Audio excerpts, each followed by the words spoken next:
안녕하세요, 물묵상. 오늘은 사도행전 12장 1절부터 5절 말씀 보도록 하겠습니다. 짧죠? 오늘 5절밖에 안 되는데 내용 한번 살펴볼게요. 이제 어떤 상황이 일어나냐면요. 야고보라는 사도가 순교합니다. 이 야고보는 사도 요한의 형제죠. 그리고 예수께서 이제 잘 가깝게 데리고 다니셨던 이 베드로와 요한과 더불어서 가깝게 데리고 다니셨던 사도였는데, 초대교회 때 그렇게 막 엄청 큰 영향을 미쳤던 사도 같지는 않아요. 그래도 예수님의 제자 중에서 이제 첫 번째 순교이기 때문에, 스테반은 예수님의 제자, 사도는 아니었죠. 근데 사도 중에 첫 번째 순교였기 때문에 아마 초대교회 때는 큰 어떤 타격이 됐을 겁니다. 내용 한번 살펴볼게요. 1절부터 봅니다. 그때 헤롯 왕이 손을 들어 교회 중에서 몇 사람을 해하려 하여 요한의 형제 야고보를 칼로 죽였다라고 말합니다.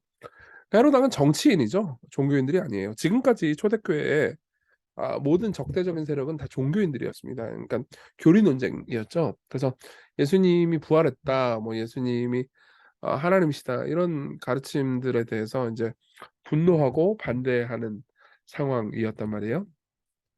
정치인들은 뭐 교리에 관심 없잖아요. 그러니까 신경 쓰고 끄고 있다가 이게 이제 복음이 이방인들에게도 전파됐단 말이에요. 그죠?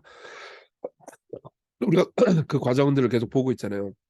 그러니까 사마리아 사람들도 예수님을 믿고 이방인들도 복음을 믿고, 그러니까는 이스라엘 백성들도 별로 안 좋아하는 거예요, 이 기독교를. 처음에는 이제 사람들에게 막 칭송받고 그랬단 말이에요. 착한 행동을 하니까. 근데 이제 점점 이방인들을 포용하고 신앙이 그러니까 유대인들이 막 우월감을 가지면서 쟤들보다 우리가 훨씬 낫지라고 생각했던 사람들도 하나라고 말하고, 그러니까는 점점 기분이 나빠지는 거예요. 예. 그러니까 기독교가 기독교적이 되잖아요.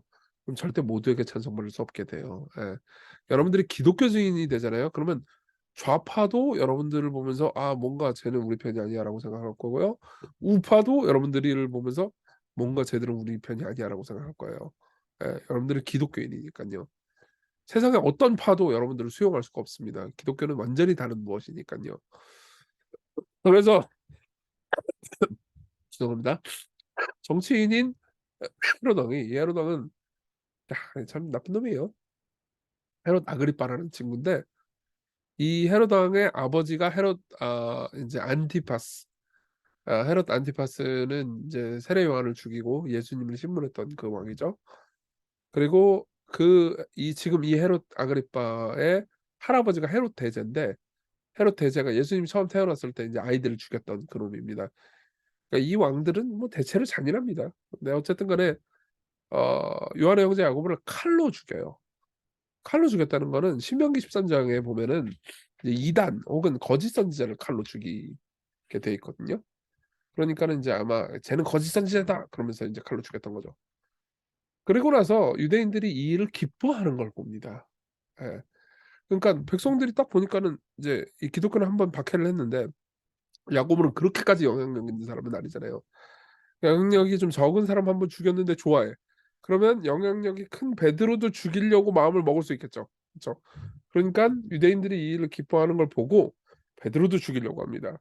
그리고 그때는 무교절 기간이에요. 무교절은 이제 이 유월절이 있기 직전에 이제 일주일 동안 무교병만 먹는 시기를 가리키는 거거든요. 그러니까 유월절이 가까이 왔다 이 얘기를 하는 거죠. 유월절을 독자들로 하여금 유월절을 생각나게 만들려고 하는 말인 겁니다. 그러면서 잡습니다. 잡아가지고 옥에 가두어서 군인 내식인 내패에게 맡죠. 그러니까 4인조인 내패에게 맡겨서 아주 단단히 지켰죠. 예. 단단히 지키면서 6월절 후에 백성 앞에서 끌어내고자 하느라. 그러니까 6월절임을 계속해서 두 번이나 강조해주고 있죠. 예. 그래서 백성 앞에 끌어내서 이제 베드로를 사형을 시킴으로써 이제 헤롯은 백성들의 인기도 얻고 기독교 운동을 박해를 하면서 이제 없애버리려고 한 거죠. 근데 그래서 어떻게 됐습니까? 이에 베드로는 옥에 갇혔고요. 교회는 그를 위해서 설교자를 잃어버리게 됐을 거 아니에요. 그러니까 이제 간절히 하나님께 기도를 하기 시작하는 거죠. 예. 그래서 이제 이런 끔찍한 상황이 됐다. 그다음에 이제 우리가 내일 보겠지만은 이제 그다음에 기적적인 일이 하나 일어나긴 합니다. 근데 그건 내일 볼게요. 자, 이 상황까지 보면서 우리가 좀 생각해 볼, 적용해 볼 만한 메시지를 봅시다. 첫 번째로는 우리는 박해를 피할 수 없다는 겁니다. 여러분 보세요. 복음을 믿는 사람들이 받는 박해는 착하게 산다고 그래 가지고 피할 수 있는 게 아니에요. 초대교회 때는 뭐 재물을 나눠주고 사람들을 섬기고 사랑하고 이런 것들이 충만했어요. 그러니까는 당시에 성령님의 능력으로 충만해 가지고 초대교회의 모습은 너무나 아름다운 모습으로 복음적으로 형성돼 있었다는 거죠. 근데 그렇다고 해 가지고 그들이 박해를 안 받냐? 아니요. 박해를 받았죠. 예.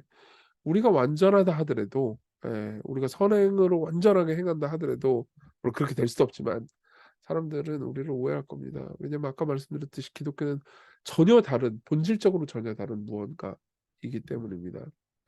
그러니까 많은 사람들이 세상의 욕을 먹잖아요. 그러면 기독교인들이 '더 착하게 살아야 된다. 더 올바르게 윤리적으로 살면 문제가 해결될 것이다.'라고 생각하는데 그렇지 않습니다. 물론 윤리적으로 살고 착하게 살아야 되죠. 그걸 부인하고 싶은 게 아닙니다. 게다가 윤리적으로 착하게 살지도 않고, 그러니까 세상 사람들이 볼 때 지탄받을 만한 죄를 저지르면서도 '나는 복음을 믿고 있어.' 그렇게 생각하면은 우월주의고 잘못된 거겠죠. 근데 문제의 핵심은 이겁니다. 우리가 어떻게 변화됩니까? 우리가 그러면 착하지 않다고 합시다. 기독교인인데 안 착해요. 문제가 있어요. 그럼 어떻게 변화되죠? 우리가 더 착하게 살려고 노력하면 변화됩니까? 아니죠. 복음을 믿어야죠. 예. 하나님께서 그리스도 안에서 우리를 위해서 행하신 일들을 믿고 우리 안에서 그게 내재될 때 우리는 변화됩니다. 예. 단순히 행동만 교정하는 게 아니고 마음이 변화되죠. 예. 그러니까 더 복음을 붙드는 게 우리가 해야 되는 게죠. 박해 앞에서. 그리고 또 복음을 전하는 거죠. 우리가 착하게 산다고 그래 가지고 사람들이 복음을 믿게 되는 게 아니에요. 우리의 착한 행동이 사람들로 하여금 복음에 호감을 갖게 만들 겁니다. 근데 우리가 복음을 입으로 말로 전하지 않는 한 그들이 죄인임에도 불구하고 용서받을 수 있다라는 것을 알지는 못할 거예요. 예, 생각해 보세요. 여러분들 생각해 보세요. 어떤 사람이 있어요. 근데 굉장히 착하게 살아요. 너무너무 착하게 살아. 그럼 그 사람을 보면서 '아 내가 죄인인데도 불구하고 사랑받고 용서받을 수 있어.'라고 생각하나 하게 될까요? 아니죠. '어우 저 사람은 저렇게 착한데 나는 못됐네. 아이씨 나는 믿을 수가 없나 봐. 나는 기독교인이 될 자격이 없어.' 오히려 이렇게 생각하지 않을까요? 복음을 오히려 못 듣게 되겠죠. 복음은요 귀로 들어야 됩니다. 말로 전해져야 되는 거죠. 예. 그리고 우리의 전능한 하나님께 기도하는 겁니다. 네. 여기 보면은 간절히 기도하죠. 예. 베드로는 오게 갇혀 교회는 그를 위해서 간절히 하나님께 기도해라 기도했다. 이거는요 예수께서 십자가에 가시기 전에 겟세마네 동산에서 힘쓰고 애써 간절히 기도했다라는 말과 똑같은 단어입니다. 그러니까 예수께서 자신을 위해서 기도했던 것처럼 또 겟세마네 동산에서 우리를 위해서 기도하셨던 것처럼요. 초대교회 사람들은 이 박해 앞에서 간절히 기도했죠. 그리고 우리가 내일 보겠지만은 그 기도의 응답으로 기적을 만납니다. 네. 자 이게 첫 번째고 두 번째로는 우리 예수 그리스도를 봅시다.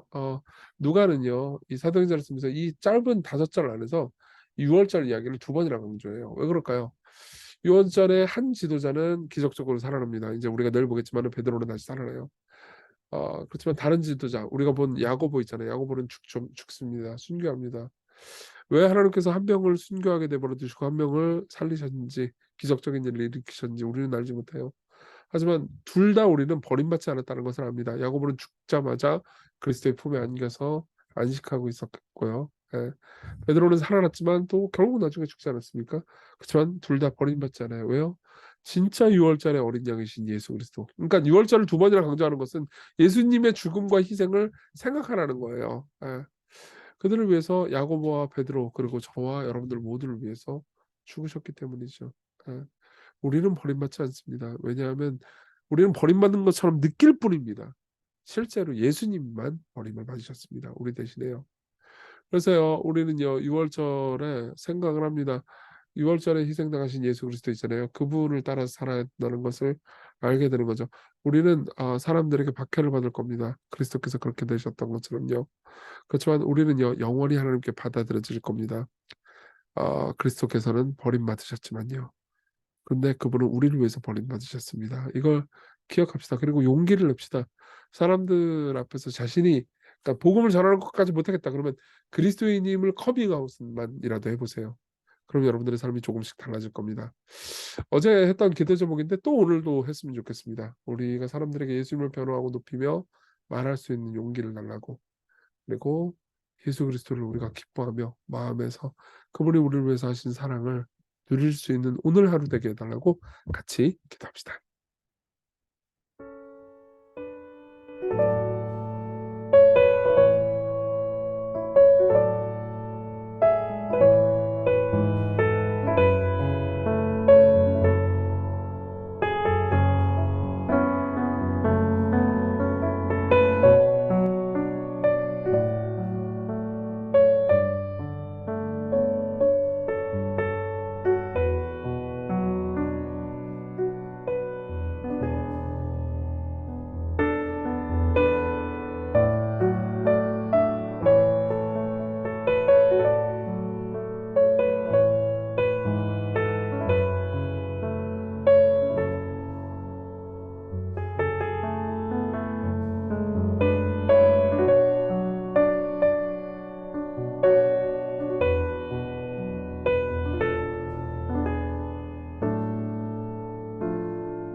기도하겠습니다.